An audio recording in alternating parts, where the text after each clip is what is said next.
Good evening, everyone. We are going to kick off. My name's Jo Shepherd. I'm the CEO of the Queensland Farmers Federation. It is my great pleasure to have you all here with us this evening to enjoy what's going to be a very informative, but I think also a very thought-provoking evening. Before we get started, I would like to acknowledge the traditional owners of the lands on where we all come from and acknowledge leaders past, present and emerging.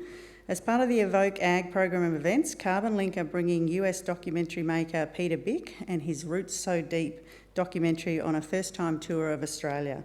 It is wonderful. Are we clapping already? That's awesome. So we'll be doing a lot of clapping during the evening, I think. It is wonderful to have you all join us on what's going to be a really special evening. This initiative, which is supported by our good friend Dr Terry McCosker OAM, who of course is well known to most of us. He is a pioneer in the Australian agriculture industry and a founder of RCS and CarbonLink.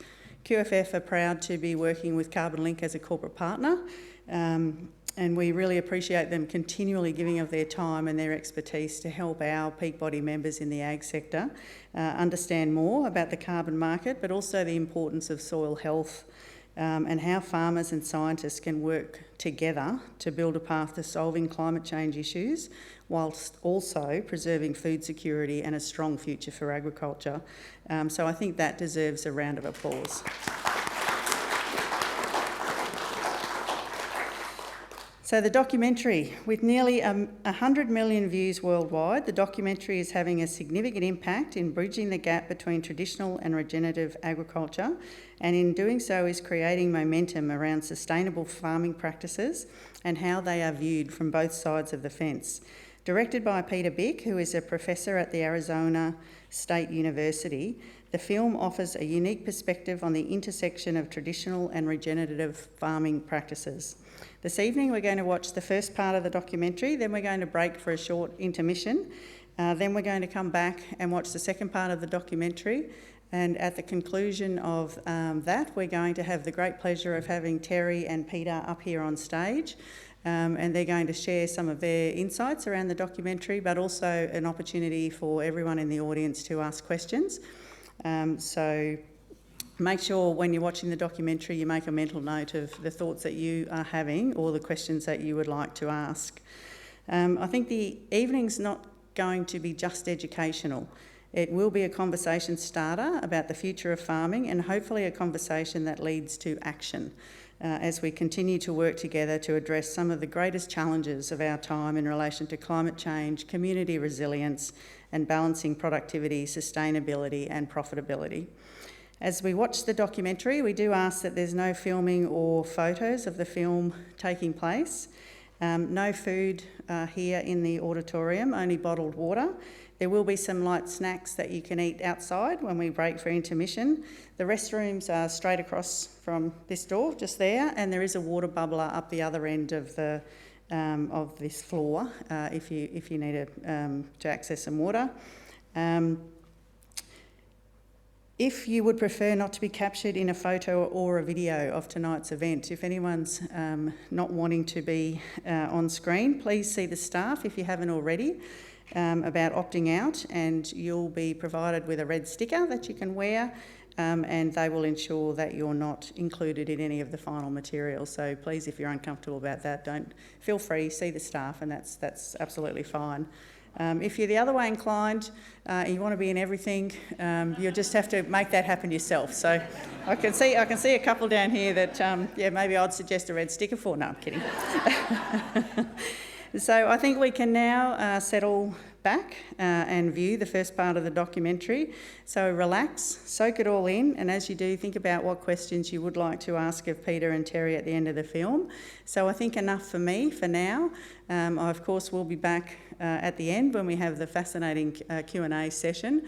But for now, I think we can say, hit it, maestro.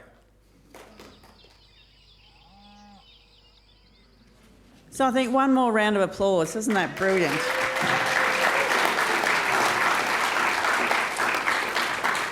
I just think what a great insight into human behaviour, a great insight into animal behaviour, a great insight to farming, a great insight to science, and a bit of humour thrown in. It was just a magical production.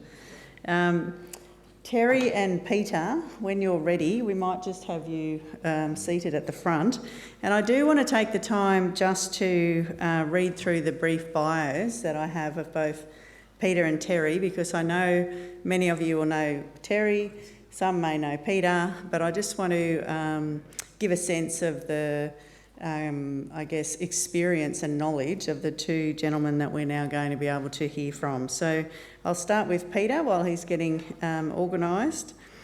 Peter is currently helping to lead a $10 million research project comparing adaptive multi-paddock grazing with conventional grazing, collaborating with 20 scientists and 10 farming families, focused on soil health and soil carbon storage, microbial biodiversity, water cycling and more. The research includes a new 4-part documentary series, Roots So Deep You Can See the Devil Down There, which is directed by Peter and is all about the inventive farmers and the maverick scientists who are building a path to solving climate change with hooves, heart and soul. In his work at the Arizona State University, Peter is teaching students how to make short documentary films about sustainability solutions. He is the director, producer and writer of Carbon Nation, a documentary film about climate change solutions, and in 2020, Peter completed Carbon Cowboys, a 10-part documentary short film series focused on regenerative grazing. Congratulations, Peter, on a wonderful production and a big welcome. Please join me in giving Peter a big welcome this evening.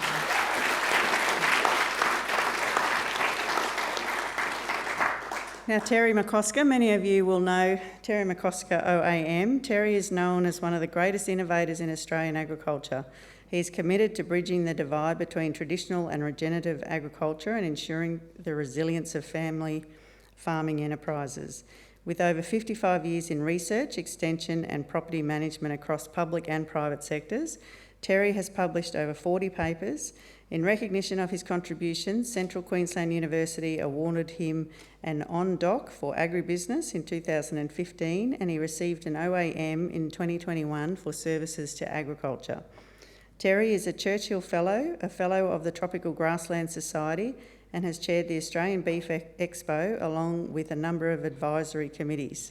He, of course, co-founded RCS in 1985, establishing a benchmark for capacity building in rural and regional Australia, and independently rated by a government survey as Australia's most trusted farming knowledge source, which is an absolute credit to the work that Terry and his team do. A pioneer in soil carbon and carbon farming, Terry founded CarbonLink in 2007, where he remains chairman today. CarbonLink is Australia's largest soil carbon project developer, managing over 250,000 hectares and having successfully project managed 92% of soil carbon credits issued to date. What an incredible achievement. But of course, CarbonLink are also QFF's partners, so that's also a wonderful achievement, Terry. Please welcome Terry. It's always a pleasure to hear from Terry. I honestly could listen to him all day and on occasion have had the opportunity to, but please make Terry welcome.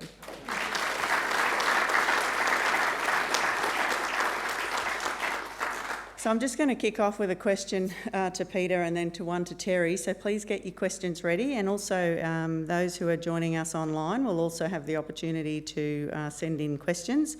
Zoe has a mic, which is wonderful. Here's a wonderful Zoe down the front. So when we do get to your questions, if you could just say who you are and if you're representing a company or if you're representing yourself, just so that we all know who you are, that would be super.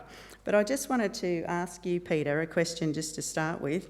So 100 million views worldwide is significant. So what would be a quick summary from your perspective of the response to the documentary in the US? Has it all been relatively positive, or do you feel like it's evoking a call to action? What's been the feedback at the human level outside the views? Good question, but first I'm going to do a slate. There we go. Has to do it. Hi, Charlie. So we're at 107 million views of on our social media campaign. So showing 60 and 90-second clips from these things, 5-minute clips, actual responses from people who've seen the film, and so that's what that's built of. I know there's been negative comments, but overall it's been overwhelmingly positive. But I know my social media team doesn't. Actually, there's only been one sort of solidly negative kind of thread, and that's a guy who reveres Alan Savory, and he's just been pissed forever. So that ended in June after a year, because I replied. My team was like, don't reply to him. I'm like, I gotta reply. After a year. Other than that, one woman was upset we used the word friggin', because that's a bad word, you know? And we've had this for rent since June, and the comments in there it's just amazing. So my thing is we just want more people to be aware of it, more people to see it. We get across the spectrum of politics and food politics support all the way across, from indigenous peoples saying this is what we're talking about, great. Vegans saying I don't eat meat, but boy does that make a lot of sense. All across the political spectrum in the US. It's very much a bouillabaisse of common ground in a time when there ain't much of that going on. So this has really hit a sweet spot, and that's not because of us, that's because people trust nature, and that brings people together. Yeah. Fantastic, Peter. And Terry, I think the obvious question from us here in Australia will be, what are your thoughts on how, what's taken place in this documentary in the US, how does that translate to the Australian context of how we farm here in our landscapes? What are your thoughts? Thanks, Joe. Got it? Yeah, there we go. Good. I think over the last, we've been going on this stuff now for 35, 36 years. There's actually a few people in the room that we started with 3.5 decades ago. Good to see a few of you here. Yes, raise your hand if you're who Terry's referring to. There's two of them there. You can pick the grey hair anyway. But I think everything that was in that documentary we've been seeing, we've seen it. We've seen, and on some properties, increases in birds have been counted and significant increases. Improvements in soil health, significant increases in infiltration rates and storage of water, less runoff, no erosion, fixing erosion. All of those sort of things we've actually been seeing, but we've never had the resources. We haven't never had a Peter Byck to actually pull together, the incredible documentary that you've seen there. And I think it is really great to get the science, and you can take that science and say it works in Australia, because it does, because it's the same principles. We're working with Mother Nature, and Mother Nature responds. She responds kindly, and she responds quickly. When you get off her back, basically, and and then So I think it's everything you saw there has been happening here for quite a long time. Again, same problem. Probably not as many people doing it as you would like. But I think when I started this in '89, you would probably count on one hand the number of people that move stock in Australia we leave aside the dairy industry, but the beef industry and the sheep industry. Today, even about 5 years ago, the ABARE figures were that it was about 65% of people saying they were rotationally grazing or cell grazing. That's a massive shift in the industry in about 65 years. In one generation, basically 30 odd years. So I think the shift is occurring, probably not to the degree that we'd like to see it, and accelerate it, but it's starting. I think what I found interesting in the documentary was, it's not just about the carbon, it's about the soil temperature, it's about the biodiversity, and it, resonates with me, certainly, the excitement farmers had about the biodiversity. So, even though profitability is a key driver, obviously, they're running a business, but they're generally excited about the biodiversity opportunities, which is, we see that, Terry, here with our farmers, don't we? So it's lovely to have that shown in your documentary. So, opportunity for questions. I'm sure that someone, here we go, Zoe. And I'll just add to, you can leave our mics up, please. I'll just add to that, every farmer I've met loves their land. Yeah. It's just a question of what knowledge they have of how to love their land. Margie Millgate, part of the RCS family and a few other things. How you going? Very interested to see who you got funding you. Include Cargill, a few other things like that. Where's that corporate dynamic and other thing happening in the US, and do you think it's going to spread here too? I wouldn't say it's a corporate dynamic that funded us. I'd say it's the 4 people at McDonald's, the 1 person at Cargill, the 2 people at ExxonMobil, the 1 guy at Shell who got science done on our land and then we could get a matching grant honored. 1 guy at Wrangler, 2 people at Timberland. I mean, it's really the people where we got that. And those were years-long campaigns to get funding. And a lot of flights, a lot of time away from my family, and a lot of cajoling. And really what it was I was just trying to make the case that soil health was important for everyone, always. And we found people in those companies that agreed, which is pretty cool. And on our website, rootsodeep.org, which is where that Scan Me will go, under research, there's a funding history document. Every dollar I put up there. It's been up for about 2 years. Some people were not excited by who we got funding from on our team. And in episode 3, you'll see it. It happens live in front of the camera. But I just felt like McDonald's example, 1% of Earth eats there every day. So that if we can get that company pushing towards this, that's a lever, right? And if I just sat outside their offices and bitched and moaned, I wouldn't get anything done. Now, I'm not saying it's going to work. I'm trying. Thank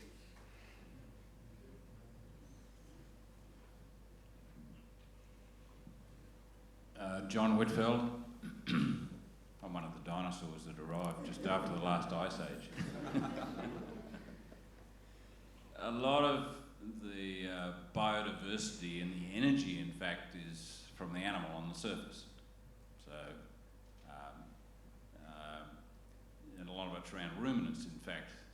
But I'm now going to the question, that's the livestock above the ground, and there's a lot of discussion about the livestock underground in semi-urban areas or in, I mean, I work in India and Vietnam and other places around the planet where increasing man introducing more biology underground and stretching that thing across, particularly around fungi and arbuscular fungi, and trying to get that biodiversity in place at the same time.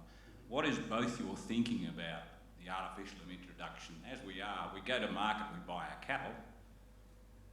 Should we actually be going to market in areas where we're not using herd effect, but introducing biology into the soil and that, or that underground livestock area, and feeding them in a form without the use of the animal? Because there's vast parts of the planet that don't have animals. Are you saying introducing biology like inoculants?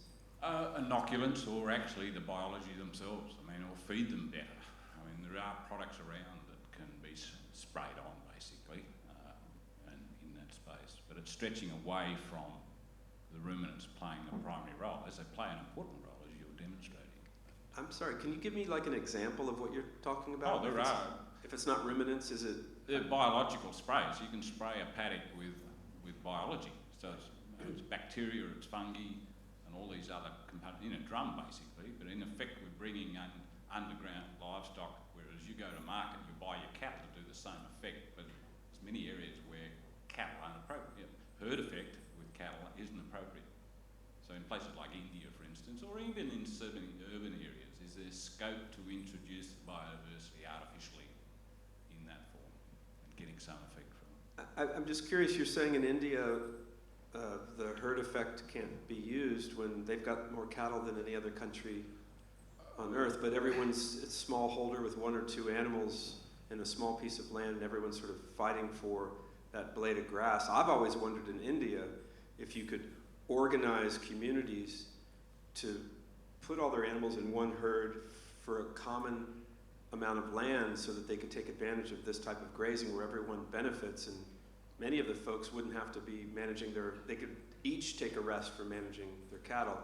You have worked in India, so you might say that that's impossible, but I've met someone who's doing that there. So as opposed to, as for inoculates and things like that, if it's local, it seems like that could be good. Like if you're making compost from local sources and it's local microbes, I would be worried about sort of microbes from Kansas being used in Vietnam, where they might be almost an invasive species. I do not know that, but that's a concern that I would have.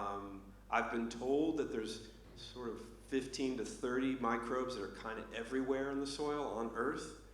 So maybe there are sort of, global microbes that can work. I'd say this. I'm a friend of mine, a colleague I've known for a while. Her name is Jo Handelsman. She's a soil scientist. She worked in the Office of Science and Technology in the Obama administration. She's now at University of Wisconsin. She taught me how worried I should be about the world's soils. As worried as I am about climate change, she, gotta be pretty darn worried about the soil. So I'd say anything you can do to improve the soils is gonna be a step in the right direction. I don't know if that's gonna last. When you have these inoculants that you have to keep adding consistently, how long can people afford that? And that's what's so amazing about animal impact is it seems to be working everywhere I've gone, and it just keeps on giving. It's a like John Lundgren says, it hasn't asymptoted out. Like I know what that word means, but I can see his gesture, so I know. I think the key thing with any of the biology is actually, firstly, giving it a home that it wants to live in, and secondly, feeding it. And the best way, I think, to feed it is through plants and getting plant productivity, getting the sugar pumped into your soil. That will build your biology. I think if you're going to use inoculants, you'd be looking at it more to get biodiversity into your soils rather than trying to base it on that. Because if you think about how many you can put in there compared to how many's there, it doesn't make a lot of sense. But I think there's good evidence from the Johnson Sioux compost and other things that a tiny little bit of that stuff added, but fed and nurtured, can make a significant difference. So I think there's some role for it, but if you put that into a broken system, I wouldn't expect it's going to work. So you system change first and then play around with that sort of stuff. I think there's a question up the back. Zoe? I'm going to get Zoe to walk all the way up the back of the stairs. And then... Who is over here, so we make sure we get you? Yeah, Stu, Shannon. Peter, no, thank you. I think what you've done there is terrific, and it's a shame the rest of the world wouldn't look at it. But I like to be optimistic, but I would like, if you have some idea of how many corporate ranchers have taken this on board, because we all know the family farm is just gradually getting taken over and over and over. And how many years we've got left, I just don't know. And I think land prices have probably had a lot to do with that. But if you could give us some idea of how many big corporate operations have taken it on. I'm going to take a step back. Thank you for your nice words. In the US, the average herd size is 39. So I don't think it really gets to the corporate level a lot at scale until you're at the feedlots. And then it's absolutely at a much larger scale. There are herds that we filmed doing this with 5,000 head. There's actually a moment in the beginning of the movie where I show that. And that's run by a couple in their 60s and one other person sometimes. and they move it 2 or 3 times. They move that herd 2 or 3 times a day during the growing season, and it's 5,000 head. And that film's called Herd Impact. I learned a lot from those folks. They're in Texas. So about 25 inches annual rainfall. So not the best, not the most, but not the least. I know that folks like Alan Williams, who's in the film, is talking to big ranching operations about this. So that's what I know, but so much of the cattle in the U.S. is small herds that feed into that big corporate piece. So that's what I know about what you've asked. Not in the US. What about here? Well, here, I think there are corporates that are taking it on board. One of the best examples of that is SLM, that took this on board 10 or 15 years ago, and they've done that on like 600,000 acres. Is that Paul McMahon? But Paul McMahon, is that? yeah, he's been part of that. And there are others. Packhorse was an example, which unfortunately tragically finished. You've got TVF, which is a company with decent size that's putting this right through every property. So it's coming and increasing, and most of the corporates are playing around with it at some level. I think, though, the thing to be careful of is that you cannot be intensive on an extensive scale. So if you've got 1 million hectares, or 500,000 hectares or whatever in a property, you can't run that with that level of intensity that you've just seen. It's not possible. So we've developed systems that are much easier to run at scale, but nothing like what you saw there. But they are making a difference, and that's about all you can do, on an extensive scale. So the only way the extensive guys could actually change is if they broke their properties up into management units, so that somebody was only running 10 or 15,000 head. But if you're running 50,000, 100,000, and the distances just beat you, the low carrying capacities don't. So you cannot intensify, really at an extensive scale. Another question?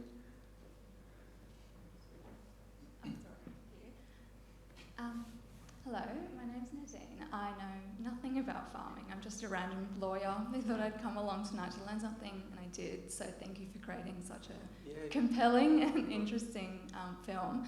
I suppose I was interested to know how you think we could get consumers more involved in all of this, because I can see how available and compelling this kind of data would be to farmers or to corporates or investors, but soil health is not widely factored into climate change discussions around young people. It's not very sexy, if you like. So what would you say to get consumers more interested?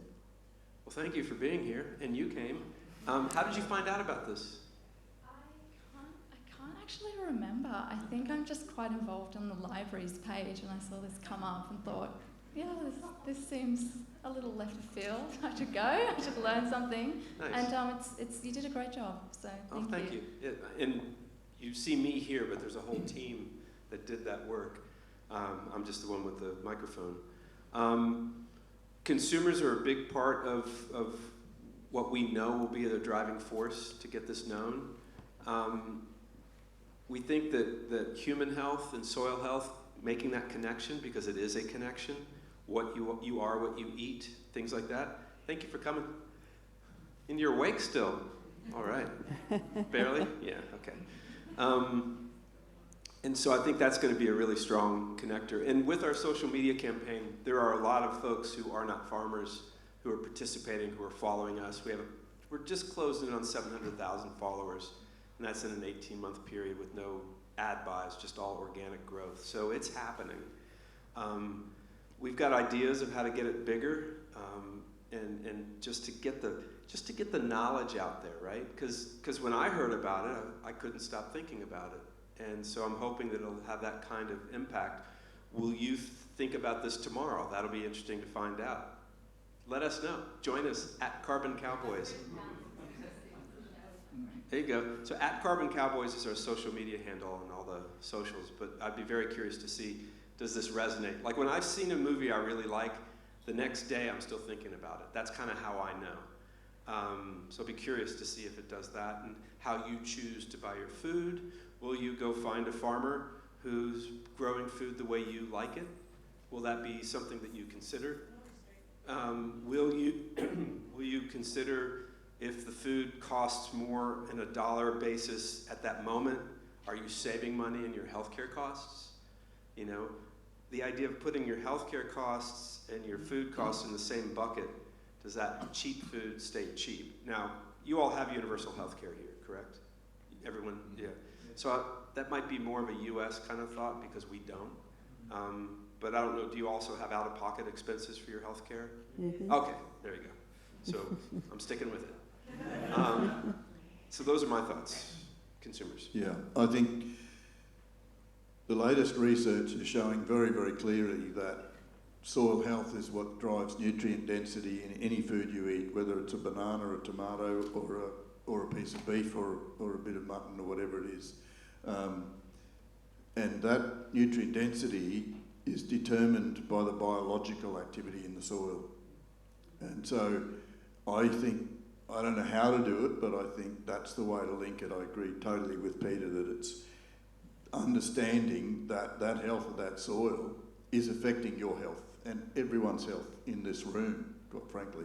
And the sicker that soil is, the sicker our society is. And I think you just look at the health statistics now in the US, 60% of all people have one chronic disease and 40% have two.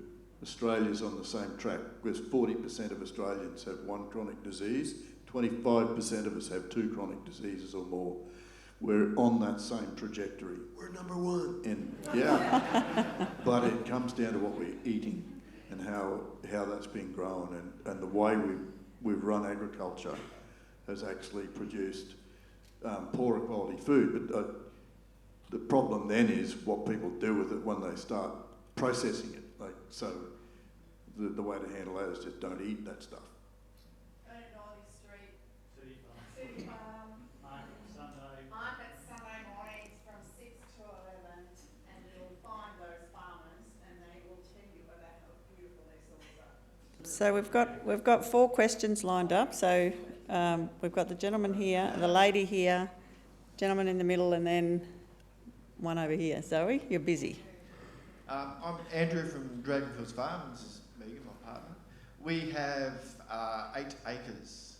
So all these kind of huge, big farms, what we're trying to do is on a smaller scale. So we do pigs. We don't have room for cows. Do you think that's a better way to achieve more regenerative soil economy in a smaller farm rather than one big one, do lots of little ones? Would that be a better way of achieving that? Well, I think we've got a lot of landscape that's in small farms now, and I think it's important for small-scale land farmers to do some of this stuff. It doesn't matter whether it's pigs or chooks or goats or sheep or cattle. The principles are basically the same, that you just keep moving them around and stimulate that ecosystem, give it time to rest, and it will improve, and you'll end up running more pigs or more chooks or whatever it is you're running. So I think I think just as important for small scale to let him plug his business. Dragonfields Farm. There you go, and chickens as well.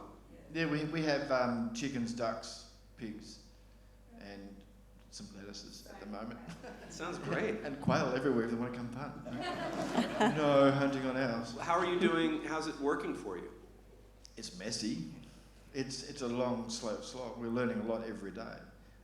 It's like, I don't think that for us at the moment the one wire doesn't work for pigs. Right. There's got to be 2 wires and it's got to be low to the ground, otherwise because they get under Or it. that netting sometimes might be the... They love knitting. They love going through that.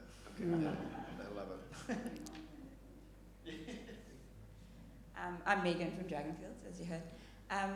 Can I just that last question about the food. So consumers are seeking, and more so now than ever because of the health, and they're more aware. Everyone's slowly getting their blinkers removed. They want connection. They want connection to where their food comes from. They want connection to their farmer. Agro-tourism is something that we've naturally incorporated within our stacked enterprise, and education is the way that happens, that you show people the soil health is so important, the long chain nutrients, that all comes through, and that doesn't happen when it's grown in dead soil.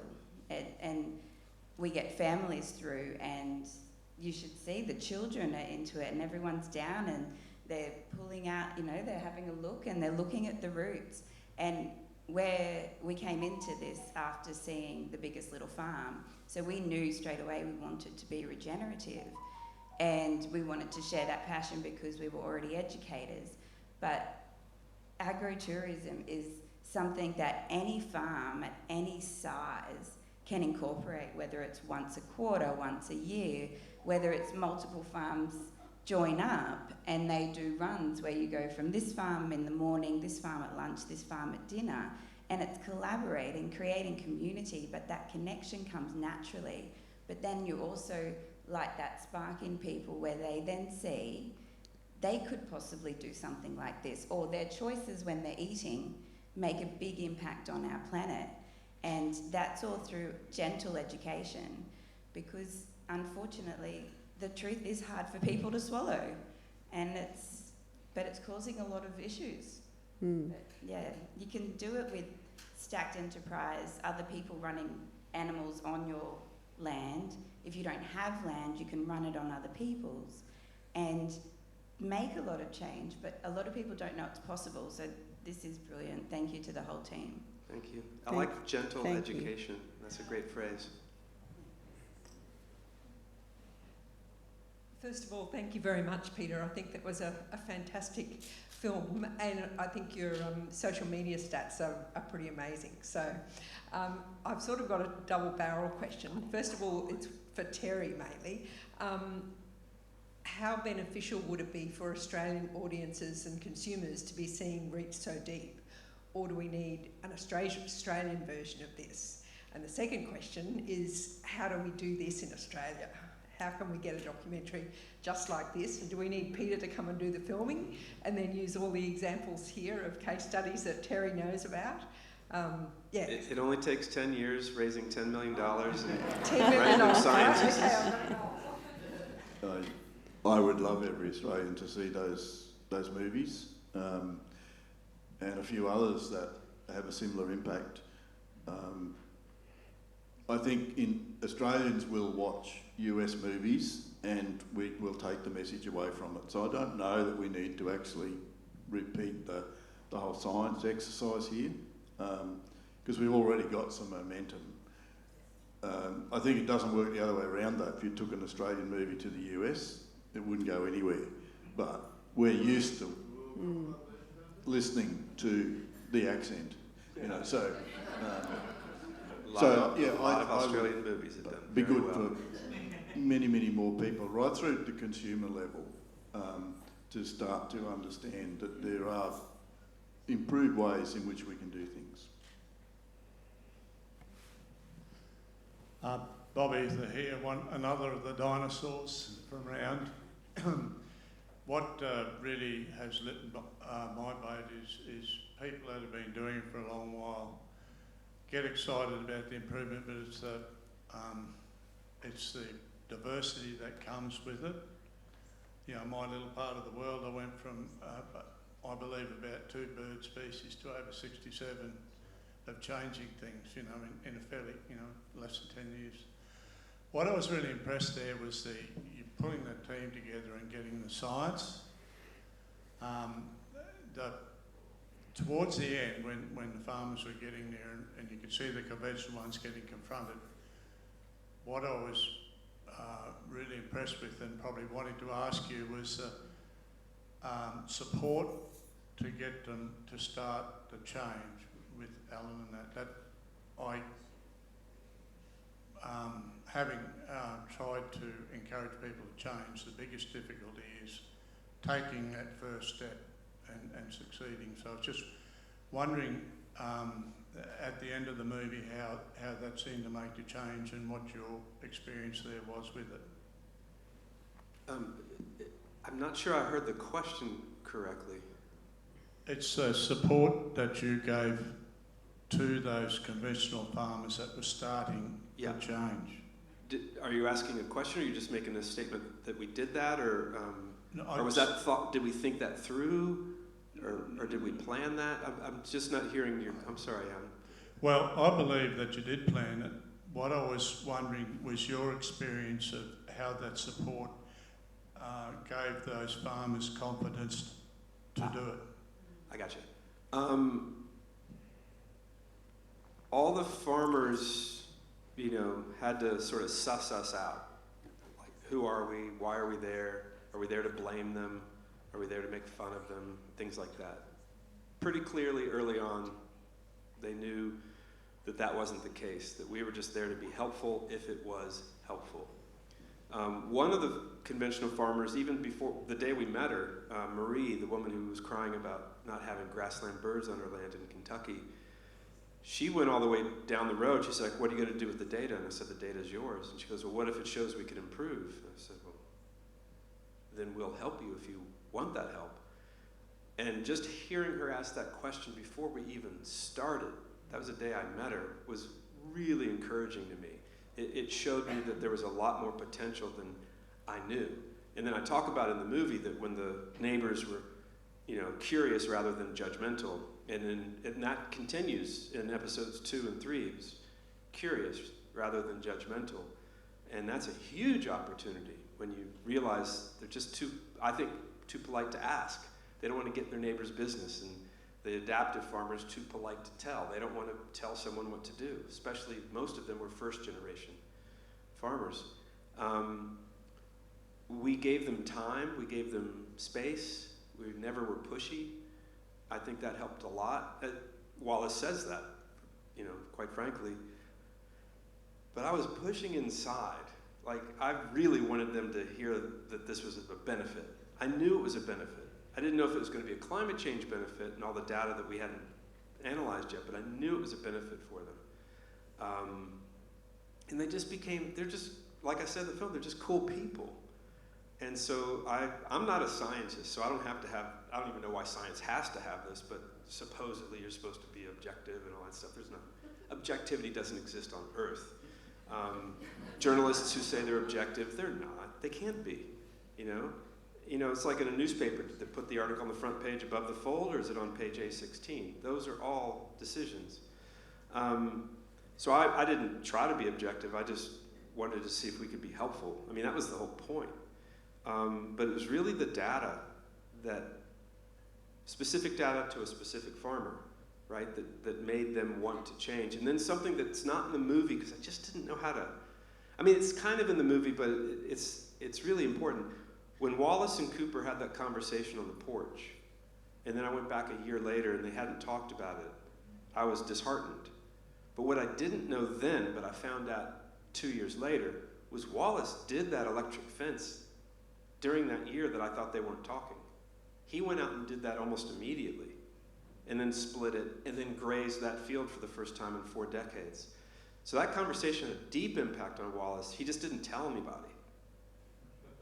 Which is so farmers, isn't it?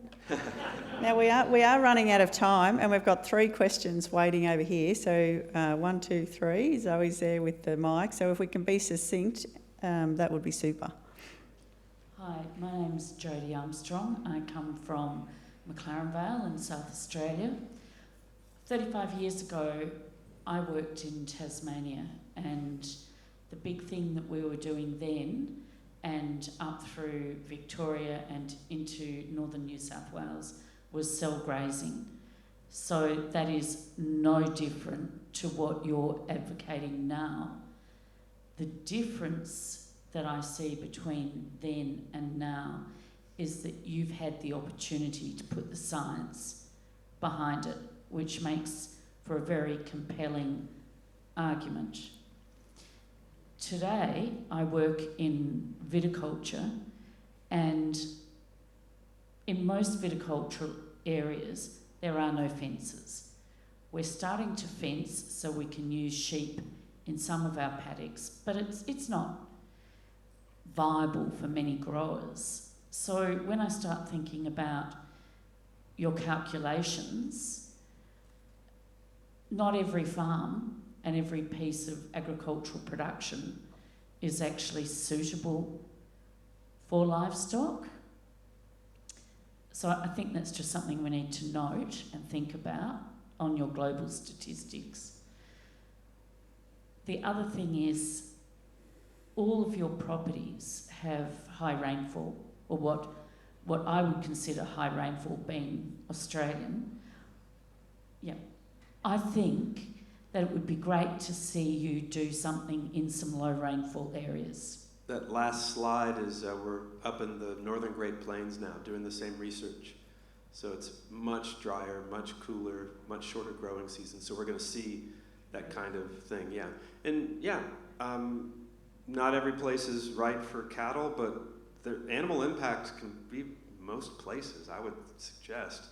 But there's enough places where animals can have a great impact that we're not going to run out of that space before we have a lot of work to do, is what I would say.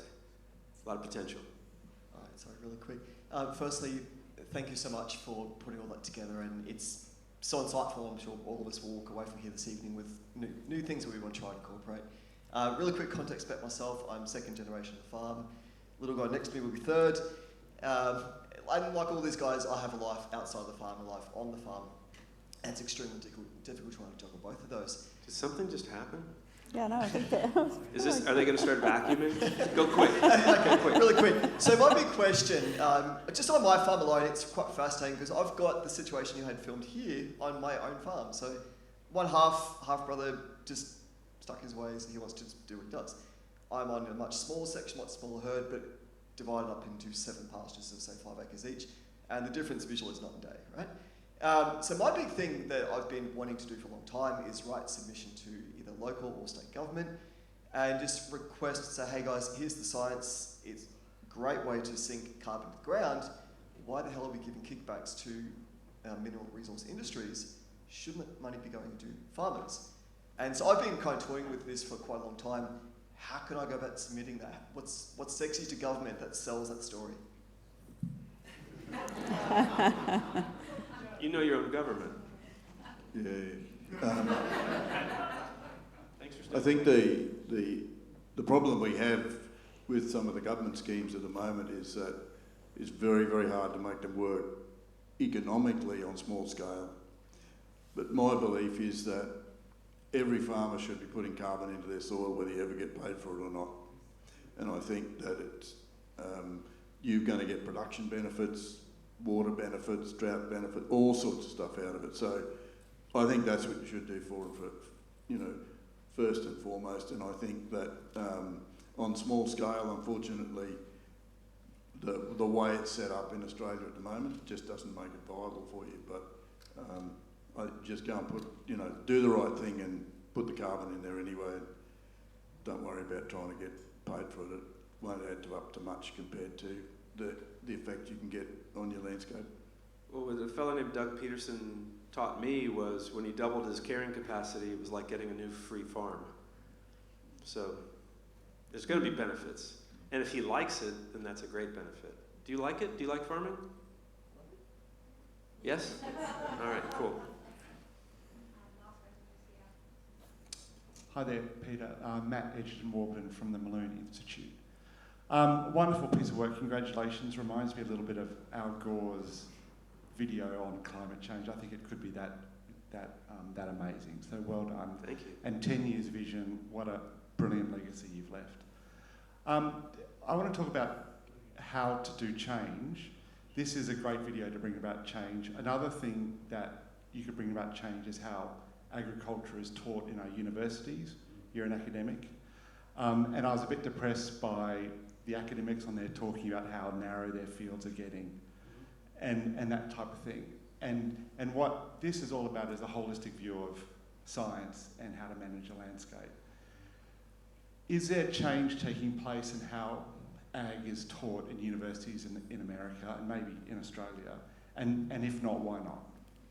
Yeah, I think there's a lot of inertia. I think that there's a lot of funding legacy and a lot of, thank you for coming, a lot of big companies that are funding research on ag universities, so there's a lot of stuff getting in the way. I'm at a university that's not an ag university. It's a state school, Arizona State, but we have the head of our school, Michael Crow, is just a very innovative person, and he's allowed me to do this. I went to that school to teach filmmaking. I didn't go to that school to run a big research project, but he was open to letting this, he just never stopped me, you know, just let it kind of see where it goes. And so this project could not have been done at an ag university. We had scientists from ag universities, but they were all very happy that it was at ASU, because I think the headwinds would have been too strong for most of them at their universities. I think that's shifting. I think it's still minority. I don't think it's majority. But Michigan State University, we had a lot of scientists there. They're doing really cool work. Colorado State University, our soil team is there. Really cool work. Push back at some of the other universities still, right? I think it's gonna take time to let that go back into the university setting. I actually think the consumers have a lot of push in this. If we can get this into a demand situation, big time, I think that'll have a reverberating effect across education. Yeah. I don't see much sign of change in Australia. And I think when those scientists talked about the impact on their careers by stepping outside the norm, that's what most people face. And you've got the older professors who made their career out of something, and that's not going to change. And you know, I think the old saying that change occurs one funeral at a time definitely applies to the tertiary education section. You took the words right out of my mouth. But we've got one university in Australia that has a regenerative ag course. Charles Sturt used to have one and it dropped away. So it'll be interesting to see how long the one survives at Southern Cross University. But a lot of universities are still acting actively against regenerative agriculture. And so a lot of the departments of agriculture in Australia, we've got one Department of Agriculture in Australia, West Australia, who had a minister that decided that that state was going to go regenerative, and she had death threats from farmers because of that. So it's not just the universities actually, it's right through the whole system. And one of the problems with science is there is no scientific method for holistic outcomes. As one of those scientists said, it's messy. And so it's hard to get that sort of statistical difference here that they look for, but in holistic systems it doesn't work like that. Well, we did get statistical differences. But in individual bits that were measured by specialists, if you like. But yeah, you know, and you've got, I think what you've got is a story, and the story is real. And that's sort of, I think, but that doesn't qualify as university. We'll see. Research. Well, for you it does because you're a filmmaker. But these are published, this is peer-reviewed research. Yeah. So it's gone through the gauntlet, and believe me, there's a lot of reviewers who did not want cows to be part of a solution. They did not want to hear that. So there's a lot of headwind. But, you know, so what? I can't stop, you can't stop, so we're not going to stop. Right? Yeah.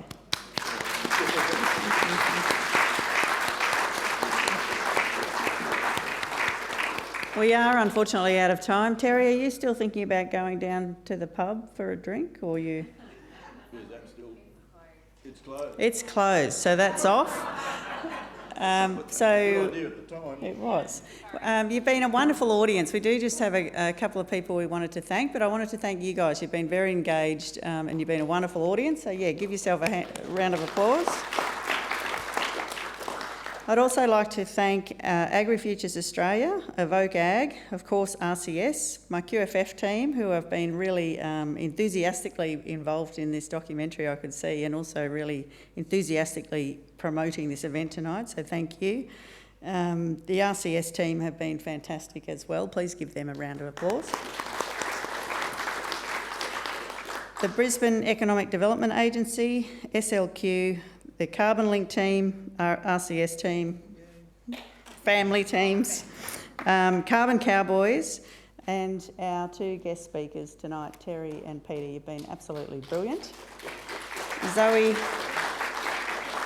Terry, you get a hug from me. Peter, you're getting a gift. Zoe, would you like to present the gift for Peter? I know this is not a bear.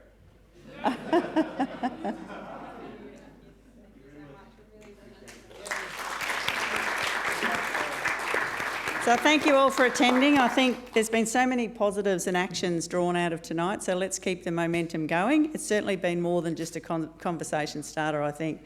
Thank you all for coming. Thank you for having us. Thank you for your great work. Amazing. Enjoy the rest of your week and travel safe when you go home. Thank you. And thank you, Joe. I know you're a very, very busy person, so thank you for giving up your evening to come along. Yeah, right.